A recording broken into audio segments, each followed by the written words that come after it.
7 pillars of colonialism and how do we deconstruct from the colonial system to create parallel systems that can challenge the global West. And I think in the midst of us trying to rebuild a new Africa, we can't build a new Africa with old logs, which are coming from the capitalists and the socialists and all cankered theories of white supremacists. And I think it's time now. The journey is long. It has taken us 400 years. And I'm not by any chance being too ambitious to think that the educational part will be done in one generation. But the pillars have been designed. The manuals and the book is available. The resources will be made available. And I hope that by the end of the conference, all of us will become ambassadors of the deconstruction project so that we can deconstruct our governance, our education, our agriculture, our business, our sports and recreation, our health and technology, and ultimately our spirituality. And I think the rest of it in the details, please book your ticket, and I hope to see you there as we unpack this mastermind strategy, which I think that if all the various departments in our skills, we can eat up the elephant like my totem is Soshe, which is the ant. We are one of the most grazed animals. We are able to take a whole elephant, big as it is, and drag it into a hole. And how do we do it? We just eat the elephant in small pieces and we drag it down the hole. A few years later, you find a place full of dry bones only. And I think if we can gather around this colonialism strategically, we should be able to start eating it away through banking, through investments, through education, small little initiative. And if all of us can put our hands on the plow, there's no elephant big enough for the ants not to drag into the hole. You don't even know how. Through small holes, we'll make this whole ship sink. We need to start punching very significant holes into the ship of our destruction and save ourselves and preserve the next generation. I thank you. Thank you so much, Reverend. Like the saying goes, how do you eat an elephant? One bite at a time. One bite at a time. Well said, Reverend. Look forward to seeing all of you in Burkina Faso. I thank you. We cannot afford to be sidelined, and I think we must well structured and purposed to deliver what we must deliver. And the move itself has also shifted in my heart. I would like to pick up citizenship also in Burkina Faso and join our voices in welcoming people for this grand occasion. Important as it is, and I think this opportunity opens for a huge window for skills transfer and wealth building, historical and heritage realignment. During our workshops there, we may have to study a bit of our history. We all to have a common understanding of where we're coming from and map up where we want to go. And most importantly is that while we start to travel, there's something called inertia or velocity or speed. They say resistance is always equivalent to the amount of speed that you're moving. So if you're moving at 5 kilometers, resistance is at 5 kilometers. If you are flying at 160, 200, resistance is at 200. So movement is always equals to opposition. So I would like all of us to pick up our hearts and be of good cheer. The battle is on. I can confirm, hell come high water, I will be in Burkina Faso with my full support for ADDI. The initiative is way overdue and the model must be duplicated throughout the entire continent as we are welcoming our children in diaspora. Our grandfathers and our forefathers who have run this race of Pan-Africanism, there's no other time where they can rejoice. But to see some of those visions, which are more than 100, 200, 400 years old, being fulfilled in this present generation. We all have an opportunity to be part of the history or to read the history while other people are doing the history. And I would like all of us to be very, very, very conscious to know that we are writing our names on the epitaphs of history to be remembered for this grand occasion in which we want to all support. And my greatest prayers go for Dr. Chihombori while she is championing this ship on these enchanted waters. And the testimonies and experiences of this will be spoken way after we are all gone. I would have loved to attend and really put my conversation in context, but I think for today is a feedback. And for now, I can confirm my full support and my diary is set and to come and join you in Ouagadougou. I thank you. Thank you, Reverend. We are looking forward to your wisdom, to your words of wisdom, to your knowledge of history. Some of you are not familiar with Reverend Maponga. He is a living history textbook. He is a living history of not only African history, but also he's a man who has studied the Bible. He has analyzed it. And he can speak truth to power. He can talk about religion as an instrument of Africa's destruction. Religion as an instrument of how we Black people have been brainwashed. We are looking forward to an amazing week with Reverend Maponga. He is going to be oozing wisdom, sharing with us that which we must know, speaking the truth and nothing but the truth, because it is only the truth that is going to make us recover from the doldrums, the destruction of the mind, because that is where we were defeated. Reverend Maponga, we cannot thank you enough. I'm sorry you are traveling and wish you well. Hopefully you make it home.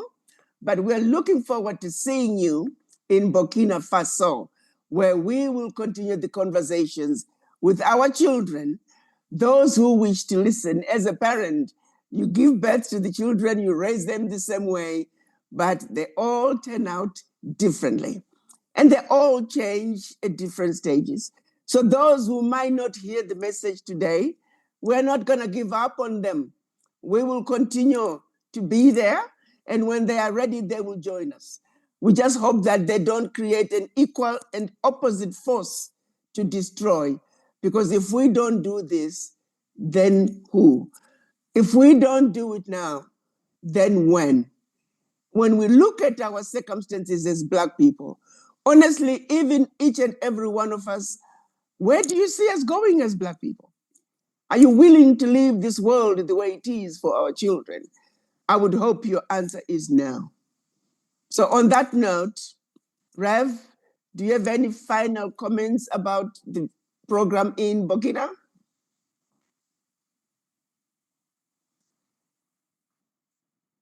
I can't hear you. We cannot afford to be sidelined, and I think we must well structured and purposed to deliver what we must deliver.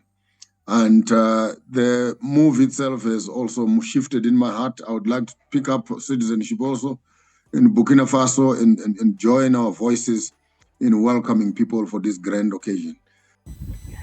Yes, greetings and welcome all of you, brothers and sisters. That is Mr. Joshua Maponga, a Pan-Africanist from Zimbabwe, who will join other Pan-Africanists from the diaspora and some from the continent by the end of this month in Ouagadougou to speak with Captain Ibrahim Traoré on how we can define the Africa that all of us we want. What Captain Ibrahim Traoré is doing is to unite Black people, Africans in the continent, and to those who are in the diaspora. We have been waiting African leaders to do this task, especially African Union, but they failed. But what God has given us is to give us Captain Ibrahim Traoré to unite Africans. You know, a few months ago, I said that in this platform, that Captain Ibrahim Traoré is not just a leader, he's a prophet. Some opposed, some denied, some said I'm lying, some asked me a question, how can a prophet be in a combat? But let me tell you, Captain Ibrahim Traoré is a prophet, and his task is to unite Africans. But because you still have own colonial mentalities, you don't believe that Black people can be a prophet. You're still believing that prophets are whites. Let me tell you, Captain Ibrahim is a prophet, and his main task is to unite Africans. To prove that, you remember when General Langley accused Captain Ibrahim Traoré and tried to destabilize Burkina through Cote d'Ivoire. Africans around the globe, you saw Africans demonstrated in Washington, in Jamaica, in Caribbean, in Brazil, in Europe, in the continent. Africans came together to say hands off our hero. That's the first sign that this man has came to unite Africans. Right now, as I speak to you, African diaspora are preparing to go to Burkina Faso. As I speak to you now, Kenyans under PLO Lumumba Foundation are prepared to go to Burkina Faso.